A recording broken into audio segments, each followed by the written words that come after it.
A massive thank you to I Am Mike, Gillamy, Rylan and SR Picana for subscribing to the channel. If you want to be featured in these clips, make sure you subscribe down below. Hello everyone and welcome back guys to a brand new video where today we're here back with round 2 of season 3 of the F1 2021 My Team Career Mode. Yes, of course, if you missed out on yesterday's video from Bahrain, definitely recommend going back and checking it out before we dive into this one here today. Dramatic scenes at the opening race of the year, but we've learned a lot about the car as well there, of course. Spoilers will be in just a moment as well, but in terms, though, of performance, we've got a lot of upgrades in the works at the moment that should be ready over the next couple of weekends there. One upgrade on every single department should, if they all go on, theoretically bring us up to almost P2 in the championship as well. But of course, heading into this weekend, we need to put a brand new turbocharger on the car, so hopefully that won't give us a grid penalty just yet in this season. But championship-wise, though, it is Yuki Tsunoda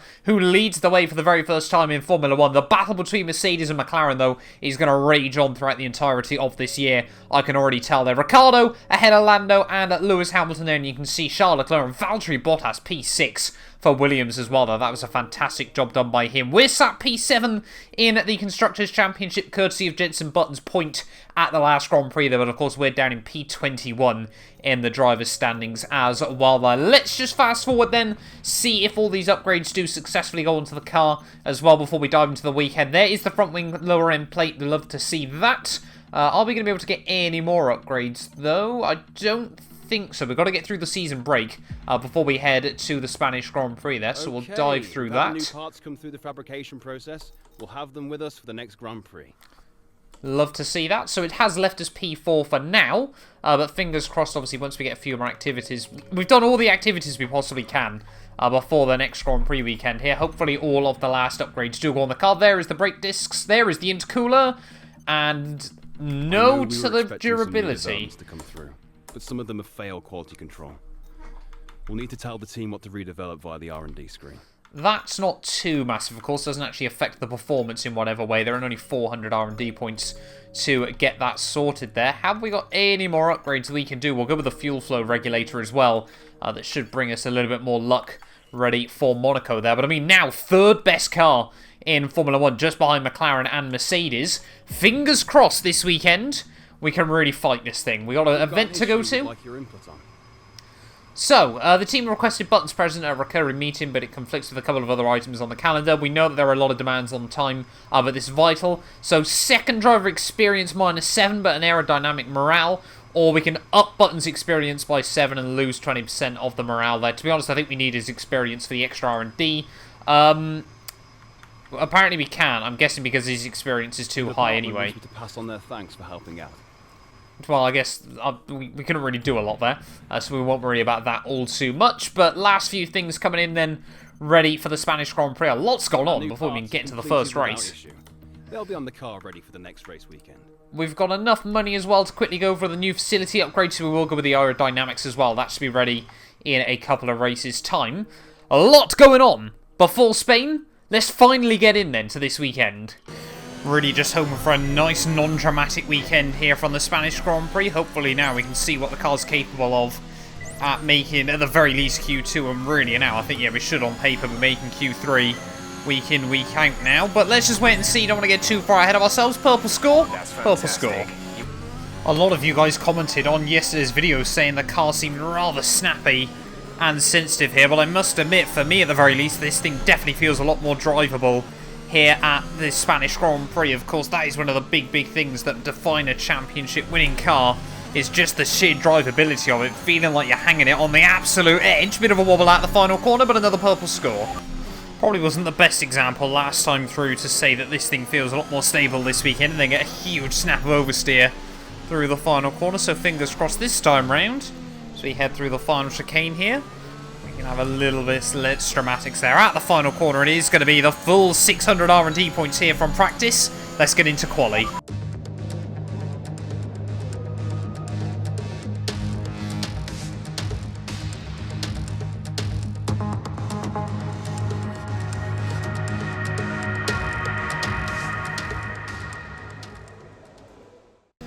Well, third fastest car then on paper in Formula 1 now. Surely Q1 should just be an absolute breeze to fly through here this weekend. Fingers crossed now, we've definitely got a car there. We won't have to feature too much Q1 footage over the course of the year, but you'll have to wait and see. Let's hope we can nail this banker lap. Oh, Verstappen, there we go. That's a pretty decent benchmark from the Red Bull, a 12.4. Around a track that probably should be quite good to Red Bull here. Of course, very, very high downforce orientated. The Spanish Grand Prix hasn't tended to suit our car too well in the past, but maybe the version 3 Challenger is a different story. Out of the final corner, Lando Norris a 12.1. We are only going to do a 13.7. So a long way off, still in qualifying trim there. Half a tenth off Lance Stroll. We got to pray that's enough, but we might have to go out again. No idea why I struggle so much for one lap pace. So a bit of deja vu then here in Bahrain. The banker lap has left us... here in Spain from Bahrain even. The banker lap has once again left us P16. Team Warner in Spain, we've got much fuel in the car, but fingers crossed this time around we can find sort of half second to a second. And that's to see us safely through. Definitely a lot of time to find on the first run though. And a lot of that is in Sector 1. I feel again like I'm pushing absolutely to the limits here on these laps, and we're just not finding any more time in the car. Out of the final chicane we go. I was a bit braver that time around. We are going to find about a tenth and a half through the final couple of corners there. But P15, I can't go out on the third set of tyres here. We need to go through with this lap. Whether we will or not is a very different question. Right, I'm going to let you guys ride on board then with this final lap in Q1 there after Latifi had gone faster. I just didn't think we were safe enough here in Q1. We're losing about a second, the game reckons, through Sector 3 here. So let's see if you guys can find where I'm losing that time. Bit of a sloppy run through the first couple of corners here as we head towards the top of the hill. Really trying to open up turn 4 as best as possible there. Get the car nicely caught on the grass on the inside. As we plunge back down the other side.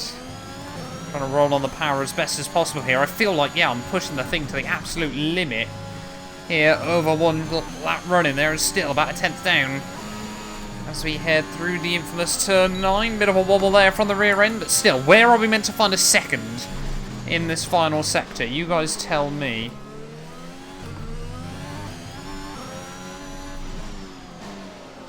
That was a bit wide there, but apart from that, been so far so good. Like, I'm sorry, where on earth is there another second on this run? Could be a bit braver at the final chicane there, and we are going to improve again, but only marginally. There's not another second on that lap. We're gaining 2 tenths everywhere else, but Sector 3, we lose it all.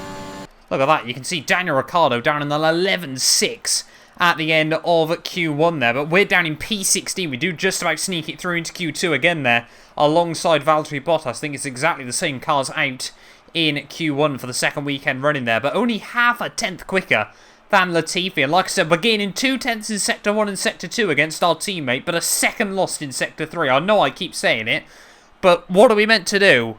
Apart from getting to Q2 and fingers crossed find something somehow. Right, heading back into Sector 3 then on our first Q2 run. Hasn't been the best lap in the world, but hasn't again been any major mistakes.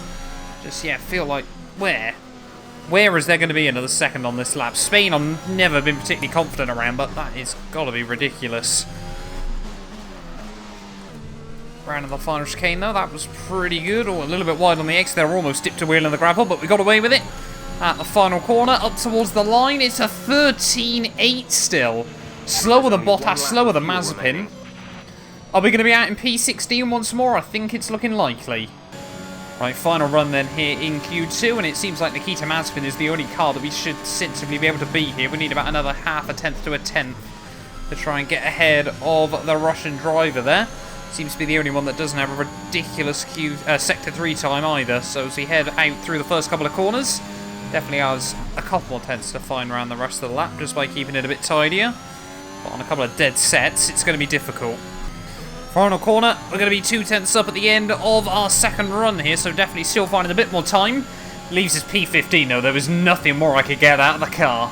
So difficult there, but Jenson Button, our teammate, does end up out in Q2 as well, but he was still 5.5 tenths clear of ourselves, so we definitely got a little bit closer. Obviously, remember the fact we were on some harder rubber, older rubber even, as well there, but look at how many of the top runners as well able to get through into Q3 on those mediums there. The one-stop strategy super overpowered around this track as well there, so fingers crossed for us, it should help us elevate into the top 10 there. But Sainz, the local boy, into Q3 on those mediums. Yuki Tsunoda, Max Verstappen, Daniel Ricciardo, and Lewis Hamilton as well. All will be on the one stop. We've got a lot of work to do. Let's get into it. Welcome along then to what promises to be another fascinating Spanish Grand Prix, a race which saw Max Verstappen win on his first ever appearance with the Red Bull team in 2016. This after the dramatic coming together of Lewis Hamilton and Nico Rosberg on the first lap. Will we see more moments for the scrapbook here today? The Circuit de Barcelona-Catalunya then, a high-speed 2.89-mile circuit which demands an efficient downforce package and bravery on the part of the driver, especially through the blind right of turn 9, which we might just see taken flat this weekend. Off the back of a fantastic qualifying session, it's time to see how our starting grid looks for today's race. An immense lap from Lewis Hamilton yesterday puts him on pole position, with Daniel Ricciardo slotting in alongside. Considering the rest of the grid, we have Norris, Leclerc, Yuki Tsunoda, and Sainz, Verstappen, Perez, Russell, and Lance Stroll, Button, Gasly, Esteban Ocon and Bottas, Mr. Monaco, Mazepin, Nicholas Latifi and Guan Yu Zhou, Lundgaard, Mick Schumacher, Giovinazzi and Robert Schwartzman. It's almost time for the lights to go out, so let's head down to the track and get this Grand Prix underway.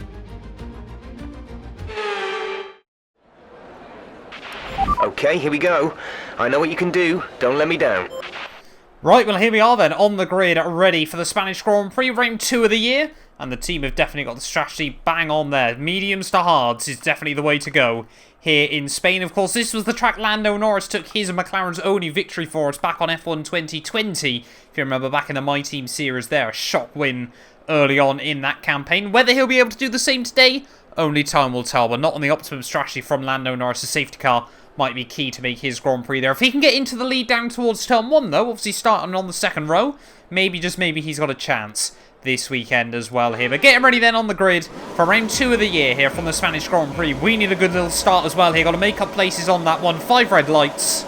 Very long hold. Lights out. And away we go. Oh, again, big chunk of wheel spin there, as we will come towards the key to Mazepin on the run down towards turn 1 there. Latifi again trying to look down around the outside in towards the first corner, and just nothing happening there through the first turn for us. All 3 wide as we head through turn 2, as we just get squeezed out into the gravel by Guan Yu Zhou there. So somehow very, very lucky to keep him pointing in the right direction. Guan Yu Zhou makes the big mistake though on the exit of the corner, and will slip back up the inside there. So a couple of small errors from the pair of us at the start of this Grand Prix. As oh, look at that, everyone concertinaing up as we head down the hill there. You'd think there were yellow flags out, but apparently not. Latifi does move back down into P17 then of the race as we get past him. So we have only lost the 1 place off the start there to Nikita Mazepin. But fingers crossed we can try and get back past him as soon as possible in this Grand Prix. Bottas applying the pressure though as we head in towards Sector 3, around the outside of the Russian. There we go, we got caught napping there. And see ya later, Nikita Mazepin back up to where we started then by the end of lap 1. As one of the McLarens leads the way. Not too sure. I think it's Daniel Ricciardo here. Unless, like we said, Lando Norris did get off to that blinding start that he needed to make his race work. I think he might have lost a place to Charles Leclerc off the start. Yep, Ricciardo leads the way. So Lando down places off the start there, despite being on the softer rubber. But Ricciardo leads. Right, let's see if we can get a run then on Valtteri Bottas as we head out of lap 2. Enable this lap. We can use DRS when you are within 1 second of the car ahead and in the DRS zone. So DRS now enabled as well, which should give us a helping hand, but not able to get close enough back down towards turn 1. The Williams, in the hands of Valtteri, is a pretty decent little package, I'll be honest, here in Season 3. I'd love to see him scoring some more consistent points. Definitely feel like as these cars have got quicker and quicker as each season's gone on F1 2021, really now struggling to try and keep up in the dirty air of the cars in front. I think a lot of that is inherent of Spain and the nature of this circuit as well, however. But yeah, just nothing happened against Bottas early on in this Grand Prix, and we are pushing. This time around, we're able to stick a little bit closer to the fin as we head through the final couple of corners. Oh, big wobble there as we try to get on the ERS super early out of the final turn, but are we closing in on Valtteri Bottas as we head back down towards turn 1? Then we're gaining, we are gaining but it just isn't enough by the end of the straightaway there, and we're so quick through parts of the lap you can't overtake. They're going to be slow. Lance Stroll clearly struggling with some sort of mechanical issue in his Aston Martin. Can we catch Bottas by surprise as we head towards the top of the hill? Just nothing happening at the moment. Maybe a bit of a switchback. No, not quite close enough this time round, but we are definitely getting a bit desperate here. Don't want to be stuck looking at Safina logos all day again.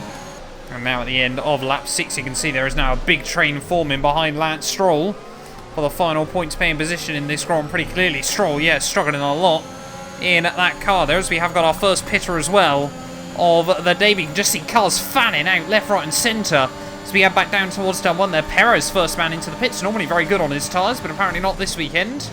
But deep on the brakes around the outside of Valtteri Bottas we go. They're almost contact, but we do just about sneak by. Now up into 13th. This is the progress we need to start making here, as Gasly a bit of a wobble at the first couple of turns. Oh, this is getting a bit ridiculous from Lance Stroll at the moment. I think he might dive into the pits at the end of this lap here, but the Canadian, yeah, is really calling quite a big train in this Grand Prix. We're sat now behind the two Frenchmen of Ocon and Pierre Gasly here as we head through the final couple of corners. There we go, Stroll in. So now we're all going to be unleashed once more here. So can we try and get a run on Esteban Ocon at the final corner? We've got Lando and Leclerc in the pits as well. Team recommending a new strat as we head back down towards turn 1. It's all happening. Don't think we'll be pitting any later than we'd already planned. There is all a contact between myself and Esteban Ocon there. The Frenchman tried to hang us out to dry. We try and do the same there, but round the outside through turn 3. Look at that. For a little move there. It's still not done though. Ocon using a splash of battery at the top of the hill to try and hold on there. More wheel-to-wheel contact there as Ocon tries to force us out wide there. Not a fan of that from the Frenchman there. We tried to keep the nose up the inside, but Ocon really just throwing everything in to try and hold on to position. More cars into the pits at the end of lap 8 here. That's George Russell. You're in the top 10. In the top 10 now for us, but can we now get a move on Esteban Ocon? We'll bait to the outside, but we'll look to the inside there. A big old switchback in towards turn 1, and this time around we completely mug him off. You can see though how much Stroll has upset this racer. So we got yellow flags out behind. That's the Ferrari of Charles Leclerc out of the Grand Prix. So is that a second Ferrari power unit that has gone up in 2 Grand Prix here? Charles Leclerc out, and disappointment for Ferrari. Well, a team like Ferrari should not be having these sorts of issues early on in the year. They're the second Ferrari power unit in back of the car. They're going up in smoke here in Spain. That's just unacceptable for a team with an operating budget of so much money. We definitely have to take a lot out of the tyres early on in this stint, because we are struggling for pace late on here of the opening stint of this Grand Prix. We've got to try and drag these tyres to lap 14. Oh, you can see there, big wobble as we head through Sector 3 there. And Button, yeah, is pulling out close to a second a lap now over these last couple, just through to the fact that he didn't have so much dirty air. Also, we have got a load of pitters in them from the front of the field.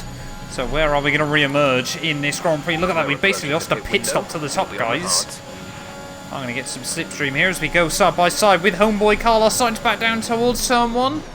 Oh, we'll go very brave on the brakes there. I was worried he was going to try and hold the nose at the inside. But, I mean, these are guys we should be battling with on paper with the performance of the car. But at the moment, there is still a lot of work that needs to be done behind the scenes within the team here. But we're now up into P7. But we're going to box in probably the end of this one. If not, if Button does dive it in, we'll have to hold out one lap longer. While Lewis Hamilton does lead the way by a good couple of seconds over his main rival Daniel Ricciardo here. But Tsunoda is into the pits. Are we going to see JB in as well? We're going to have to hang on for an extra lap here. No, Jensen. I think he has stayed out there, so that's really good for us then. It means we get to pit at the end of lap 14 like I had originally hoped for. Jensen will pit the end of the next one. Make sure we get it slowed down nice and tidy on the way in. Now I've got a little bit of safety to Ocon just behind us there. But JB now leads this Grand Prix there. So the second time in 2 races that a 2-2 Motorsport car has been in the lead. But I don't think he's going to be able to defend from Hamilton for all too long. Gasly gets held by the Williams slightly. 3.1 second stop for us isn't particularly great. So we head back out the pit lane. No more scheduled pit stops. We are going to be back down in P16 here of the Spanish Grand Prix. But we've still got half a race to go. Fingers crossed we can try and score some points. There we go, load more cars into the pits at the end of lap 15 here. The likes of Lundgaard and Schwartzman. I think we're going to be back up into P11 of this Grand Prix. Yeah, 11th place then here so far in Spain. Gasly, though, 2.5 seconds up the road. Russell's on medium, so he's going to have to pit again as well. But I'd love to hope, yeah, that points are doable here. Well, the gap to Pierre Gasly in front of us is coming down at this stage of the day. And George Russell, who, again, is likely going to have to pit once more before the end of this Grand Prix. Gap to him is staying pretty stable here as well. So he's going to be fast approaching us towards the end here. But, of course, he might get stuck in some traffic. To show just how hard we're pushing, though, we've actually managed to go down into yellow on the fuel. So we might have to try and fuel save a little bit once we get inside the DRS range of Pierre. Then we can just see I'm attacking that corner as best as possible, and we're still losing a good couple of tenths of a second to the AlphaTauri here. It's now just a case of whether we can maintain the sub 1 second mark through the final sector and get the DRS for the start-finish straight, because that'll be key, trying to hang with the Frenchman. There we go, a couple more cars into the pits as well there, as we do kick out the back end out of the final corner. We will get Perez, so we will be back up into the points then here in Spain, and we can get a big old run on Gasly as well. We just need to be a bit closer and get a bit of a better run at the final corner. Lando Norris, though, was pit and come back out ahead of us, but still P8 is not where he would have wanted to be in this race. Right, this time around now, a bit of a mistake through the final couple of corners, but I'll be able to get a run on Pierre Gasly here. That's, George Russell into the pits as well, so we are now going to be able to P9 of this race, but again, not quite getting a good enough run at the final couple of corners there to attack Gasly. Once we get it hooked up, we are definitely going to be able to fly past him and maybe up into 8th. I already said earlier on in this video, I don't want to be spent the whole day looking at Safina logos, and the same applies for a Honda logo as well. At the final corner once more here on Pierre Gasly. This time around, the gap 6 tenths of a second as we cross the line. In front, but we need to look after the tyres. We won't be making another pit stop. Big run on Gasly down towards turn 1, and this time around we're going to have a look around the outside there. Big old squeeze over the curbs. But we have pulled off the move, and we're now finally up into 8th place of this Grand Prix. That has been a good 10 laps of just constant pushing to try and put ourselves in this position here, but we've still got another 10 to go here from the Spanish Grand Prix. Can we hold on to 8th place? 4 points, and hopefully our first points of the year. 7 laps to go, though, here from the Spanish Grand Prix, and we are defending Pierre Gasly, trying to keep it at arm's length at the moment. Definitely don't feel like we can get him outside the 1 second window, and we still do need to save a little bit of fuel at this stage of the day. JB's just been relegated down to P7 as well, but can't help but feel like at this stage of the year, we've got a pretty good car down the straights, we've got a pretty good car through the turns, so I make a bit of a mistake there.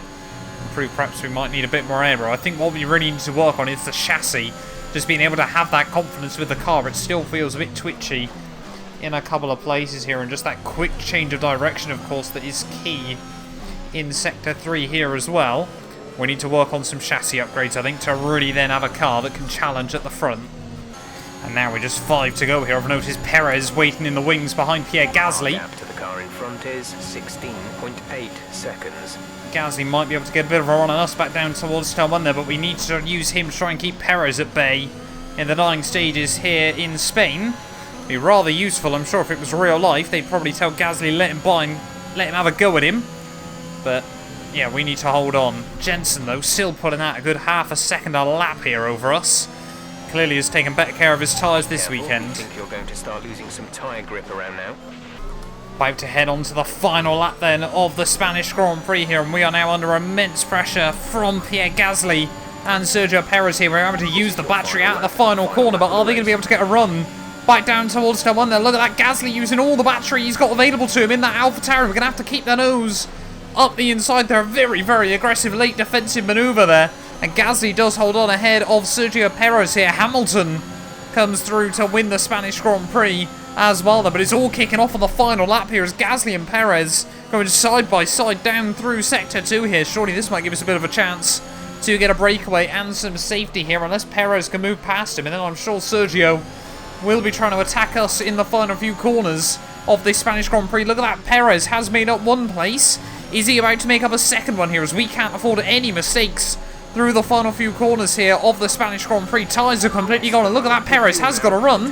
We're going to be defending again for the second time in this Grand Prix there. Perez surely can't do anything around the outside there, and no, we will hang him out to dry. But Hamilton, yeah, comes through for his first race victory of the year there, despite the pace of the McLarens. Mercedes still 2 from 2 at the start of the year, but through the final couple of corners, keep it clean, keep it tidy, no mistakes, no dramatics from us, just park the bus through the final couple of corners. Jensen comes through P7, we come through for P8, first points of the year, you love to see it. Alright, race over. Take care of the car on the way in.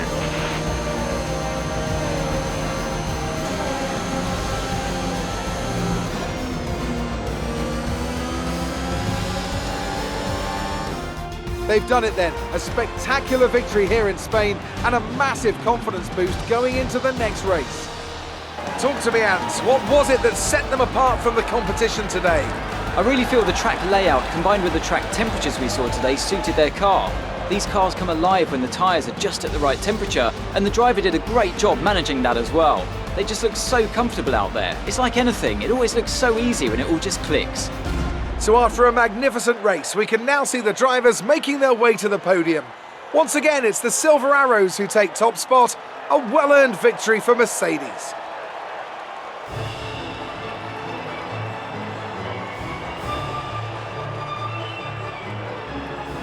So, let's review the drivers' standings. It wasn't the best weekend for our championship leader, and their advantage at the top has been reduced. After an incredible day of racing, who was your driver of the day, Ant? I have to give it to Mr. Monaco. They demonstrated a very delicate touch in close proximity to other cars, as well as showing a lot of maturity and patience in difficult situations. Let's move on to the constructors. Mercedes continue to extend their lead. Meanwhile, a strong weekend from Red Bull this time out, and they improve their position in the championship. And with that, we wrap up another weekend of motorsport. But with more races lined up, be sure to join us when we come back with more Formula One. Well, there we are then, guys, the end of the Spanish Grand Prix there. And Hamilton back to winning ways here. It doesn't seem that long ago that Hamilton was winning most Grand Prix week in, week out there. But pole position didn't quite get fastest lap. That went to Lando Norris on the 2-stop, but the race victory as well for Lewis means 25 points on the board. If I'm not mistaken, he's now just 2 points behind his teammate Yuki Tsunoda at the end of the second Grand Prix of the year there. Daniel Ricciardo's consistency in P2 there gives him 36 points as well. Definitely leaves him in the battle as well for the World Championship. Tsunoda P3, another podium for him. He has definitely come out in Season 3 fighting strong with Mercedes there. Verstappen, Sainz, Norris, 4th, 5th and 6th there ahead of Button, and myself there. A bit worrying to finish nearly, 23 seconds off our teammate there. But, yeah, we're on a steep learning curve at the moment still here on the new car as well there. Perez just 35 thousandths behind us there. I forgot we'd almost run out of fuel at the final corner, so we did almost get us at the line there with Gasly rounding out your top 10 there. Bottas in his Williams just missed out on his second points of the year there. And Esteban Ocon actually broke down on the final lap. We completely missed that at the end of the Grand Prix as well there. He still gets classified P14 there ahead of Nicholas Latifi, Guan Yu Zhou, both Haas and both Alfa Romeos there, with Lance Stroll as well down in P20 as well there. Charles Leclerc, the only man not to make it to the checkered flag there. And yeah, weirdly enough, Ocon gets a DNF rather than just getting classified a lap down. Not really too sure how that works at the end of the day there. But like we said though, Yuki Tsunoda 2 points clear at the top of the Drivers' Championship there. Hamilton P2, just 2 points ahead of Daniel Ricciardo there. After that rough result, Lando Norris a little bit out of touch on 25 points there, but still ahead of Max Verstappen and Carlos Sainz. They're tied now with his teammate Charles Leclerc on 10 points apiece there. Bottas down to 8th ahead of Jenson Button there, 1 point between those two. Perez down to 10th as well, as he actually gets jumped by our teammate there, and we move all the way up into 11th place ahead of the Aston Martin of George Russell there. Gasly and Mazepin as well just behind us, but that now means JB has scored more points than either of our teammates have been able to do beforehand there. Obviously Schwartzman scoring 5, Lundgaard not scoring a single point for us as well there, and you can see it's still Mazepin, well, both Alpines, Lance Stroll, both Alfa Romeos, both Haas cars, the AlphaTauri of Guan Yu Zhou and Nicholas Latifi yet to score after the couple of races so far this year there. Constructors-wise, we move up into P5 though. Red Bull get the job on Ferrari there, as we could definitely be within the battle with those guys if we continue bringing upgrades to the car there. Just Alpine, Haas and Alfa Romeo left to score after the opening couple of races of the year there. But thank you all so much for watching. If you have enjoyed, do make sure you leave a like. Get yourself subscribed as well. And yeah, we'll be back very, very soon. It's time for the jewel in the Formula 1 crown. We head to Monaco. You guys do not want to miss it. a massive thank you for the continued support from our channel members, featuring The Travesty, Patrick, Chuan, David, Ben, Aiden, Eustathios, Kato and Sean for their continued support on the channel. None of the videos would be possible without their support, and if you want to be featured in these clips, make sure you click the join button below.